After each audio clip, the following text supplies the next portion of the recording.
Hi hello అందరికీ ఈరోజు నేను మీషో నుంచి అండర్ బడ్జెట్లో ఒక యూస్ఫుల్ పూజా ప్రోడక్ట్ అయితే తీసుకొచ్చానండి. లాస్ట్ 3 ప్రీవియస్ వీడియోస్ నుంచి కూడా మనం అయితే రిటర్న్ గిఫ్ట్స్ గురించి మాట్లాడుతున్నాం కదా. సో రిటర్న్ గిఫ్ట్స్లోనే ఇది ఒకటి జూట్ రిటర్న్ గిఫ్ట్ బ్యాగ్స్. ఈ జూట్ బ్యాగ్స్ అయితే మనకి బయట ఒక్కొక్కటి 100 నుంచి 150 వరకు అయితే ఉంటాయి. కానీ కాంబో ప్యాక్లో మనకి అండర్ బడ్జెట్లోనే 10 బ్యాగ్స్ అయితే వచ్చేస్తున్నాయి విత్ డిఫరెంట్ ట్రెడిషనల్ కలర్స్ తోటి. జిప్ ఆప్షన్ కూడా ఉంది. జిప్ ఓపెన్ చేయగానే చాలా ప్రొడక్ట్స్ పెట్టుకునేటట్టు లోపల కూడా ప్లేస్ ఎక్కువ ఉంది. ఇంకా హ్యాంగింగ్స్ కూడా మనకి వైట్ కలర్లో వచ్చినాయి. ఫ్రంట్లో మనకి గణేష్ ప్రింట్ వచ్చింది. ఇంకా బ్యాక్ సైడ్ అయితే రంగోలీ ప్రింట్ వచ్చింది. చూసారు కదా, కాలమ్ డిజైన్ లాగా వచ్చింది.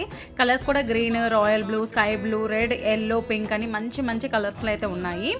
ఈ బ్యాగ్సే కాకుండా మనకి డిఫరెంట్ ప్యాటర్న్స్ ఇంకా డిఫరెంట్ డిజైన్స్తో అయితే బ్యాగ్స్ అవైలబుల్ ఉన్నాయి. వాటి లింక్స్ కూడా నేను ఇచ్చేస్తాను. ఈ ప్రోడక్ట్ మీకు కావాలి అని అంటే కనుక నా పేజ్ని సబ్స్క్రైబ్ చేసుకోండి. అలాగే కమ్యూనిటీలో డిస్క్రిప్షన్లో లింక్స్ అయితే ఉంటాయి, దాంతో అయితే పర్చేస్ చేసేసుకోండి. మరిన్ని ప్రోడక్ట్స్ కోసం నా ఛానల్ సబ్స్క్రైబ్ చేసుకోవడం మర్చిపోకండి. Happy shopping. Thank you.